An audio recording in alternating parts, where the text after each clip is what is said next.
zaintza eta enplegua.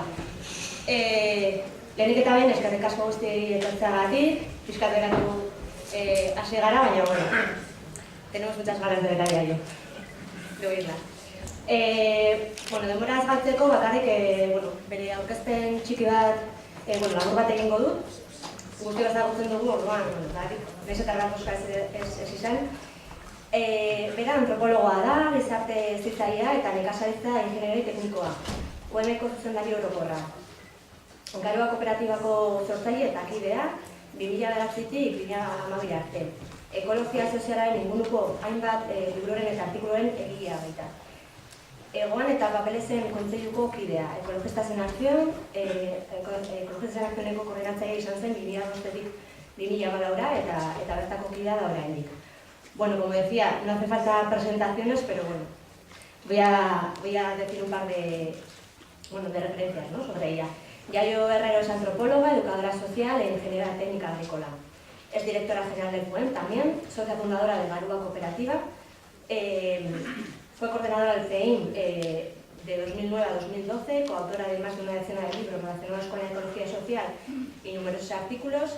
Miembro del Consejo Editorial de GOE y del Consejo de Redacción de Papeles. Fue coordinadora confederal de Ecologistas en Acción entre 2005 y 2014, organización de la que sigue formando parte. Y dicho eso, todo bien. Bueno, buenos días a todos y a todas. Y en primer lugar pediros disculpas, pero salimos esta mañana a las 7 de Madrid, el bus llegaba a las 12 y hemos venido lo más rápido que podíamos porque no podíamos venir ayer. Así que lo siento por el retraso y bueno, pues pediros disculpas, ¿no?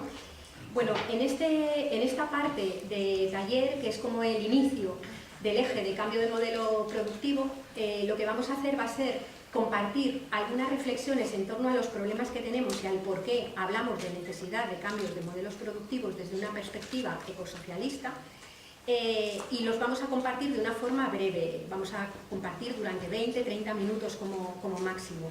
Después traíamos preparada una técnica participativa para hacer, que veremos a ver qué tal nos sale, porque contábamos con mucha menos gente. Entonces vamos a tener que hacer dos grandes grupos, luego lo contaremos, que a su vez se subdividirán en tres grupos y esperemos poder hacerlo en las mejores condiciones posibles, ¿no?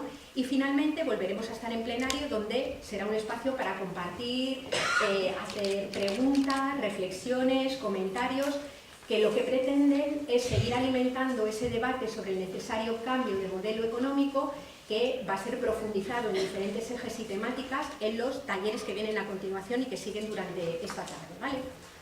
Bueno, pues empezamos con las reflexiones que yo quería compartir, que van a ser extremadamente sintéticas y que lo que tienen es un poco el propósito de tratar de lanzar un debate o tratar de abrir algunas cuestiones que podrán ser después discutidas o cuestionadas, pero que desde nuestro punto de vista constituyen algunos de los elementos de partida que obligan a pensar en un cambio de modelo productivo y que además nos obligan a pensar que es urgente hacerlo, ¿no? El marco es el de la crisis global. Una crisis global que viene manifestada por el hecho de tener un modelo económico hegemónico y político, hegemónico, político y también cultural, que se desarrolla de espaldas a las bases materiales que sostienen la vida. Es decir, es un modelo, y no voy a abundar muchísimo en ello porque ahí ya hay muchísimo trabajo realizado y mucho escrito, que pretende crecer de forma ilimitada sobre una base física que, sin embargo, sí que tiene límites. Y esto marca una serie de tensiones y de contradicciones importantes que se han terminado convirtiendo en una crisis global ecológica. Pero hay otras contradicciones. Y las contradicciones vienen dadas por el hecho de que además vivimos en sociedades patriarcales que tienen una forma de división sexual del trabajo y tienen una serie de convicciones y de mitos sobre lo que somos las personas, que también hace que estemos en contradicción con otra parte de las bases materiales que sostienen la vida. De ambas contradicciones surgen enormes violencias y enormes injusticias, ¿no?, que vamos a tratar un poco de desgranar muy sintéticamente. En el plano ecológico, en otros ejes de trabajo de estas jornadas, de estas terceras jornadas ecosocialistas, nos hemos encontrado con que afrontamos, estamos atravesando una profundísima crisis de energía y materiales. Es decir, una crisis de energía que viene dada por el hecho de haber alcanzado ya hace años el pico del petróleo convencional, una crisis de energía que viene dada por el hecho de que además las fuentes energéticas, incluso de energía fósil, que van quedando, tienen unas tasas de retorno energético mucho menores, es decir, cada vez cuesta más energía generar la propia energía, y unas alternativas que son capaces de satisfacer las necesidades humanas, pero de ninguna manera al ritmo de consumo actual, que son las energías renovables y limpias. Son fuentes energéticas que tienen unas tasas de retorno mucho menores que el petróleo de gran calidad que permitió construir la civilización industrial con todas sus injusticias, pero que permitió que en algunos sectores del mundo se pudiera vivir con muchos más recursos de los que existían en sus propios territorios, ¿no? Por tanto, ahí tenemos una contradicción esencial. Suele salir de vez en cuando el discurso de reflotar la energía nuclear.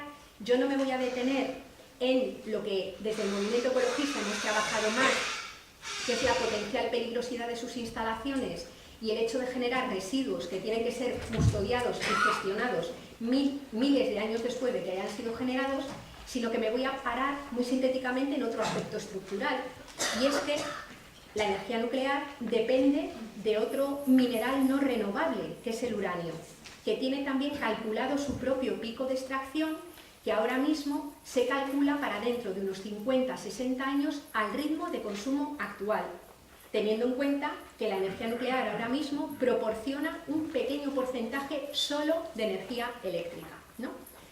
Por tanto, nos pongamos como nos pongamos, la humanidad va a tener que vivir globalmente con menos energía y además está abocada a vivir con energía que proceda de fuentes renovables. Aquí enlazamos con la crisis de materiales. Para poder transitar a un modelo basado en renovables, necesitamos construir una enorme cantidad de aerogeneradores, de placas solares y de infraestructuras que necesitan minerales de la corteza terrestre que también son finitos y que también algunos de ellos tienen sus picos de extracción próximos. Es decir, de seguir con este modelo material puede que llegue un momento en el que sea físicamente imposible realizar una transición a un modelo energético basado en renovables que sea capaz de cubrir las necesidades de las mayorías sociales, ¿no? Por tanto, la crisis de energía y materiales pone en jaque el actual modelo productivo, que ya de por sí era injusto, pero es que además lo hace inviable físicamente en el tiempo. Otro elemento central en el que no me voy a detener mucho es el del cambio climático. El cambio climático supone un riesgo enorme para las poblaciones humanas, con alteraciones de la polinización, es decir, reproducción de las plantas, alteraciones sobre la fotosíntesis, y tengamos en cuenta que a la humanidad lo único que le separa de su propia extinción es un año sin cosecha, que es que sin fotosíntesis no hay vida. Pone también en riesgo y se materializa en la acidificación de los océanos y por tanto de la desaparición paulatina de la vida que hay dentro de los océanos, procesos de contaminación también masiva, es decir, dentro de toda la inundación de franjas litorales y costeras. Es decir, el cambio climático nos lleva de forma clara a un factor que pone en riesgo el conjunto de la vida humana y también de parte del resto de la vida y que afecta de forma mucho más intensa por el momento a aquellos sectores que económicamente son más vulnerables, ¿no? Si hablamos también de la pérdida de biodiversidad, hablamos de fenómenos de contaminación masiva, del acaparamiento de tierra, tenemos servido un panorama ecológico que tenemos que mirar de frente y que paradójicamente la mayor parte de los debates políticos y económicos de todos los sectores o de casi todos los sectores, de izquierda, emergente, no emergente, de todo tipo, pues están a por uvas de este debate, en nuestra opinión, ¿no? Por tanto, el cambio de modelo energético, el cambio de modelo productivo va a ser sí o sí, porque lo van a imponer los límites físicos. Lo que está en juego es cómo es. Y para eso la correlación de fuerza y el ejercicio del poder que haya es absolutamente central, ¿no? El cambio ecológico es de tal naturaleza que ya la semana pasada un grupo de científicos asociados a la geología han aprobado cambiarle el nombre a la era.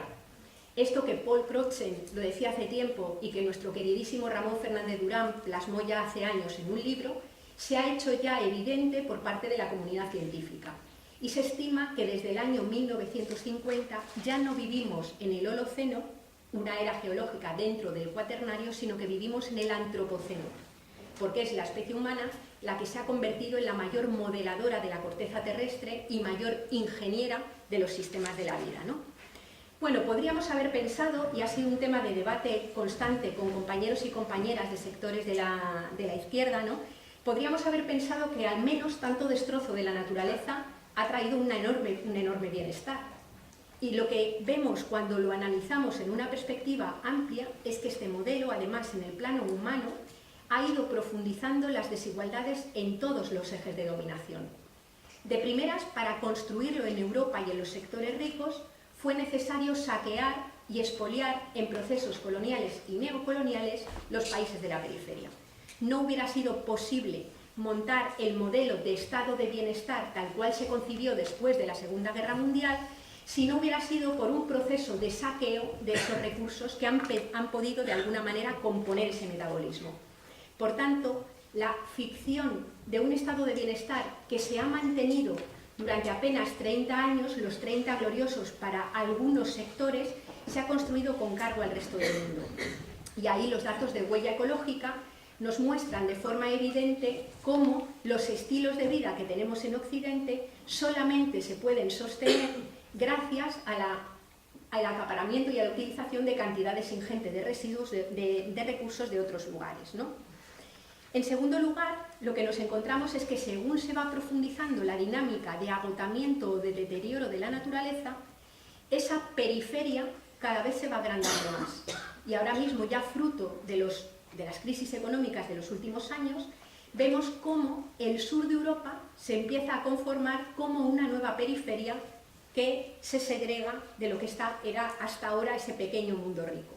Es decir, empieza a producirse, algunas personas lo llaman una sudamericanización, porque empezamos a sufrir los mismos procesos de ajuste estructural que antes vivieron en otros países. Es decir, esa crisis que nosotros tenemos aquí ahora es la crisis endémica y permanente que han tenido previamente en otros países saqueados, ¿no?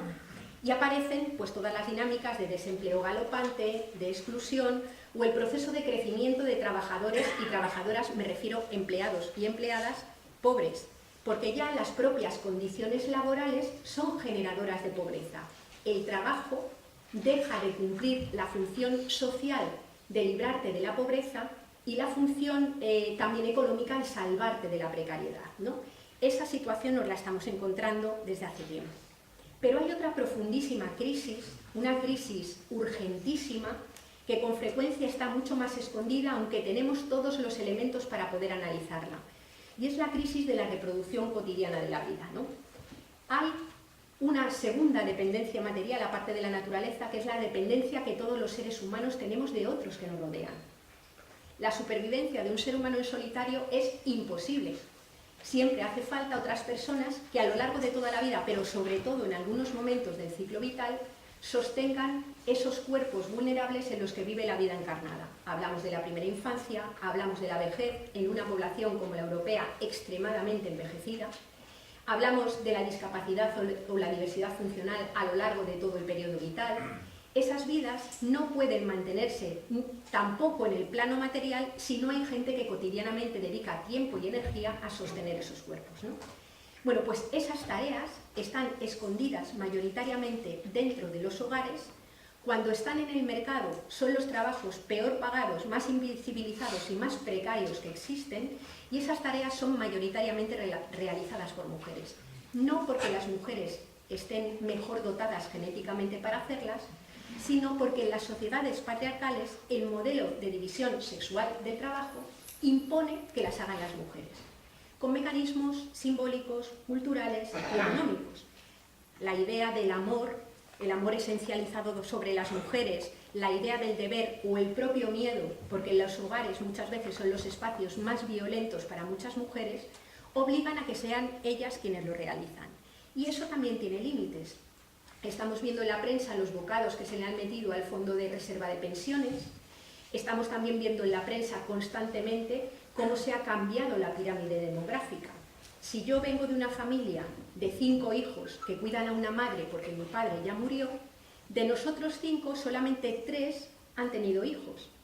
Y algunos de nosotros ya no vivimos con los padres con los que les engendramos, que a su vez tienen otras parejas. Es un chascarrillo, pero a mi hija, por ejemplo, si fuera bajo la lógica patriarcal, le tocaría cargar con 4 y con algún trozo de alguno de los tíos que no tienen hijos. A lo que me refiero es que además de ser injusto y patriarcal, es que además es físicamente inmantenible. Por tanto, o la sociedad se hace cargo de la protección de la vida vulnerable y se asume una mirada feminista sobre la cuestión de los repartos de los trabajos, o aquí, a nivel de protección social y a nivel de mantenimiento de los cuerpos, vamos a tener unos problemas enormes, como ya los empieza a tener un montón de gente, ¿no? Esta crisis global se transforma en una crisis civilizatoria porque vivimos en unas sociedades que mayoritariamente permanecen anestesiadas ante lo que estamos viviendo, que no lo ven, que no lo miran y que se conforman muchas veces con los discursos limitados y miopes que vemos en muchas campañas electorales, ¿no? Que no abordan, no afrontan o no entran de lleno en algunos de los procesos y de los problemas estructurales que estamos teniendo, ¿no? Bueno, la clave, y yo lo lanzo para que luego lo vayamos trabajando, y la clave es mucho más difícil de aterrizar que denunciarla, es visibilizar el metabolismo social de una forma completa. El metabolismo social es lo que hace que las personas nos podamos, y las sociedades nos podamos reproducir cotidianamente. Parte de unos bienes fondo, que son procesos de la naturaleza, que nadie fabrica y que nadie ha diseñado, como puedan ser los ciclos naturales y minerales de los que tenemos en la corteza terrestre, y parte también de la existencia de personas, que son bienes fondo. Con personas y naturaleza se van produciendo una serie de procesos de mediación que terminan, digamos, generando los bienes y servicios que nos sirven para mantener las necesidades. ¿Qué le sucede a nuestro modelo económico convencional? Que no mira los bienes fondo, se desentiende de la satisfacción de las necesidades, tampoco mira todos los trabajos necesarios para sostener la vida que están fuera de la esfera laboral y pone el foco solo en lo que se hace dentro del mercado. Y además pone el foco traduciendo todo el beneficio a un excedente social medido solo en términos monetarios. Con esa forma de funcionar, las sociedades somos incapaces de distinguir entre las llamadas producciones que sirven para satisfacer necesidades humanas y las llamadas producciones que hacen crecer la economía, pero que deterioran los bienes fondo y además no tienen por qué estar relacionadas con la satisfacción de necesidades humanas. Por eso nos hace falta repensar eso, ¿no? Tenemos un techo ecológico que no hubiéramos debido superar y está pulverizado, pero tenemos también un suelo mínimo de necesidades por debajo de las cuales no se pueden vivir vidas decentes. Entre ese techo ecológico y ese suelo de necesidades es donde es posible construir vida buena. Pues bien, cuando el suelo mínimo de necesidades para algunas personas en el plano material se eleva de una forma importantísima y hay gente que consume muchísimo más de lo que le corresponde, lo que sucede es que el techo se acorta y por tanto muchas personas quedan literalmente fuera. Es decir, hemos pasado de un capitalismo de hace unos años, de la explotación del trabajo humano y de la producción, a un capitalismo basado en el extractivismo natural y social y en la expulsión. La mal llamada crisis de refugiados es un ejemplo clarísimo de personas expulsadas de sus países por guerras, fundamentalmente por el control de los recursos, de personas que también salen de sus países por procesos de desertificación y de sequía que vienen agravados por el cambio climático, salen como pueden y los pocos que llegan a Europa no pueden entrar. Hay un discurso marcadamente fascista, explícitamente fascista, en quienes dicen aquí no caben, pero hay un discurso inconscientemente fascista de aquellos que dicen acojamos a los refugiados, pero no cambiemos los modelos productivos que se mantienen solo si saqueamos los recursos naturales de esos países. Porque esas vallas que no dejan entrar migrantes sí que se abren todos los días para que entre energía, entre materiales y salgan residuos. Por tanto, ahí el cambio de modelo productivo, aparte de ser sí o sí, necesitamos apostar por él para que sea en condiciones de equidad y de justicia. Y el cambio de modelo productivo tiene que apostar por disminuciones de la huella ecológica, por disminuciones de gases de efecto invernadero, por disminuciones del requerimiento total de materiales, de la cantidad de agua. Y también tiene que apostar por incorporar dentro del modelo de producción y de reproducción social unos trabajos que son los cotidianos del mantenimiento de la vida, que no son de mujeres, que son del conjunto de la sociedad y que forman parte indisoluble de ese modelo productivo, ¿no? Las opciones que se suelen manejar encima de la mesa, aparte de esta que yo señalo de cambio de modelo productivo, es una apuesta por el neokeynesianismo. Decimos, bueno, volvamos a un modelo neokeynesiano. No es posible materialmente volver a un modelo neokeynesiano. La bonanza mineral que hubo en los años 40, que permitió que creciera la economía de ese modo, ya no se va a dar nunca. Los puestos de trabajo perdidos que vienen fruto de ese modelo material que declina, no se van a rehabilitar ni se van a recuperar por esa vía, ¿no? Por tanto, necesitamos repensar ese modelo productivo y ver cómo nos vamos a hacer colectivamente cargo de la vida de la gente. Y la otra opción es la del capitalismo verde. Está encima de la mesa constantemente y la opción del capitalismo verde tiene el riesgo de ser una opción marcadamente ecofascista. Por la cantidad de energía también y de materiales que requiere, se pueden alcanzar tecnologías que parezcan más verdes, que solamente sirvan para sostener las necesidades de aquellos que sean protegidos por el poder económico, el poder político y el poder militar, a costa de que cada vez más gente llegue fuera. Por tanto, nos va muchísimo en ello. El cambio de modelo productivo tiene que tener en cuenta que, como cuestión central, la producción de vida es una precondición para que pueda existir cualquier modelo productivo, el que sea. Y la producción de vida se logra en esos bienes fondo que tiene que ver con el trabajo con las personas, la producción, queda un poco feo, de personas, y también los ciclos de la naturaleza, ¿no? La cuestión del poder es central, porque para poder acometer estos cambios necesitamos mucha autoorganización, mucho movimiento social organizado y también presionar a unas instituciones que sean capaces de planificar y de financiar el pedazo de cambio estructural que tenemos que hacer, ¿no?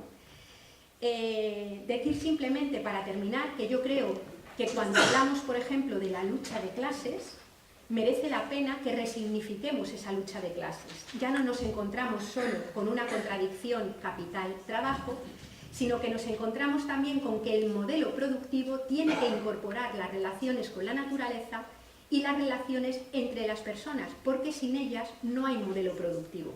Desde esa perspectiva, la noción de clase puede estar mucho más enriquecida, porque somos muchas más personas las que podemos tener experiencia de clase y en el extremo conciencia de clase, ¿no? Bueno, pues algunas pinceladas puestas encima de la mesa que espero que puedan servir para los debates que vamos a tener después. Muchas gracias.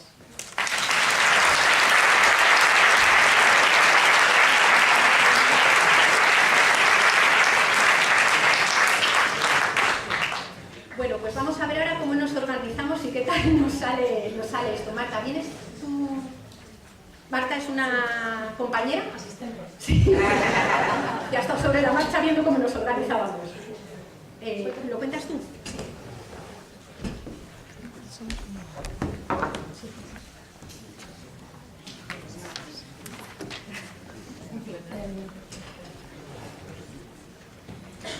Bueno, buenos días. Ahora toca moverse un poquito, ¿vale? Pero vais a volver, o sea, no toca escaparse. Vamos a formar ahora 6 pequeños grupos, ¿no? Calculamos que en cada grupo tiene que haber unas 20 personas, alrededor de 20 personas. Es decir, si en uno veis que hay mucha más gente, reequilibráis. Aquí fuera, en el hall, hay 6 mesas, ¿de acuerdo? Entonces, cada uno de los grupos se va a colocar alrededor de una de las 6 mesas y ahí ya yo y yo os iremos dando instrucciones. Esto es como un juego de pistas, de agentes secretos. Bueno, ya os decimos y os diremos la hora a la que acabamos la actividad y volvemos aquí para el plenario. ¿De acuerdo? Vale. Entonces, ¿algo más? Perdón, si se encuentra en este taller María Isabel Zavalla. No se encuentra. Bueno, si alguien la conoce, yo tengo su DNI. No haces más que buscar por no sé qué tarjeta es. Vale. Ah, vale.